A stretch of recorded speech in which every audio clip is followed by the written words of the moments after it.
Hello दोस्तों, नमस्कार। अक्सर कई साधक मुझे फोन करके पूछते हैं कि गुरुजी, जब हम त्राटक साधना का अभ्यास करते हैं तो हमारे पैर सुन्न पड़ जाते हैं, क्या करें। दोस्तों, किसी भी तरह की साधना तप कहलाती है। आप एक तरह की तपश्चर्या कर रहे हो, चाहे आप मंत्र जाप कर रहे हो, पूजा पाठ कर रहे हो या आप मेडिटेशन कर रहे हो, यह सब एक तरह का तप है। आप तप कर रहे हो और तप में शारीरिक कष्ट तो पड़ता ही पड़ता है, लेकिन दोस्तों इसका मतलब ये नहीं हुआ कि आपको हमेशा ही शारीरिक कष्ट रहेगा। आज के समय में जब मैं त्राटक साधना का अभ्यास करने बैठता हूं तो मेरे पैर भी कभी कभी सुन्न पड़ जाते हैं। हमेशा सुन्न नहीं पड़ते, लेकिन कभी कभी सुन्न पड़ जाते हैं।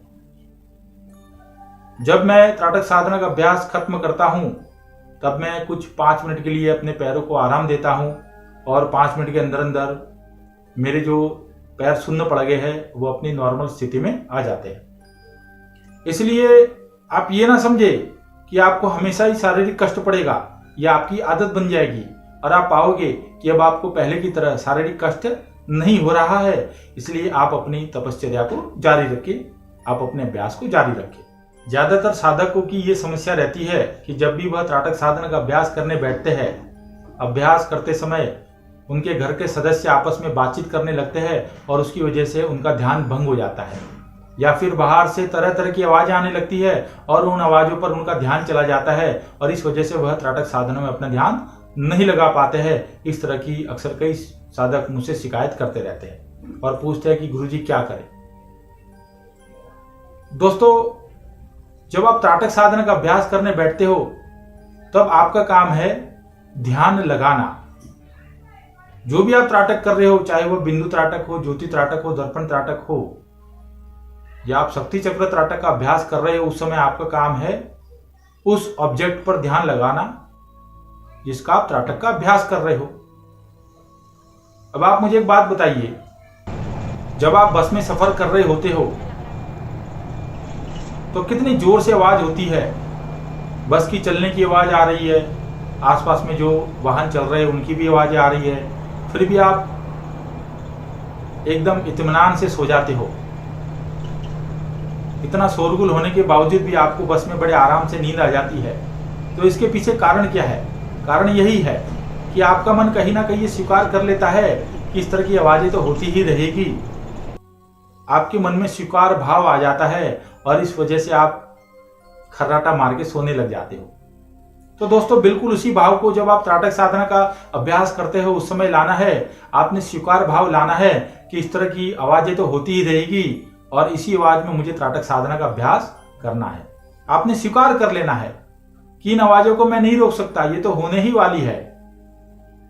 और जब आप इस तरह से इस परिस्थिति को स्वीकार कर लोगे तो दोस्तों आप पाओगे कि जब भी आप त्राटक साधना का अभ्यास कर रहे हो, अब आपका मन त्राटक साधना में लगने लगा है, आपका ध्यान भी त्राटक साधना में लगने लगा है।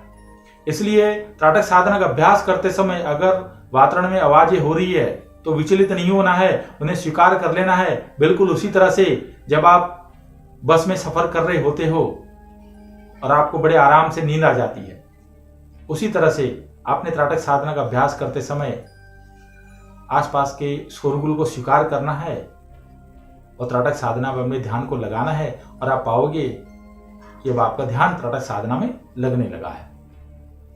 कई साधक फोन करके कहते हैं कि गुरुजी, जब हम बिंदु त्राटक का अभ्यास करते हैं तो हमें नींद आने लगती है।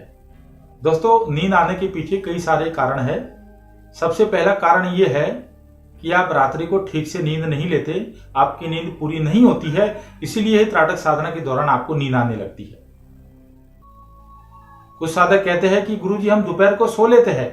दोस्तों, दोपहर की नींद मायने नहीं रखती है, रात्रि की नींद मायने रखती है। इसलिए आपने अगर स्वस्थ त्राटक साधना का अभ्यास करना है तो आपने रात्रि को कम से कम 6 से 7 घंटे की नींद अवश्य लेनी है। अगर आपने 4-5 घंटे की नींद ली है और ऐसे में आप त्राटक साधना का अभ्यास करते हो तो इससे आपको सिर दर्द भी हो सकता है और त्राटक साधना का अभ्यास करते समय आपको नींद भी आ सकती है।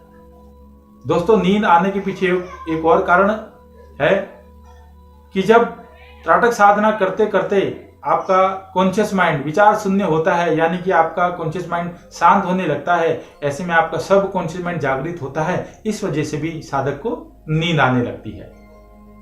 इसलिए अपने अभ्यास को निरंतर जारी रखिए, अपना अभ्यास करते रहे, धीरे धीरे आप इस सभी समस्याओं से बाहर निकलते जाओगे।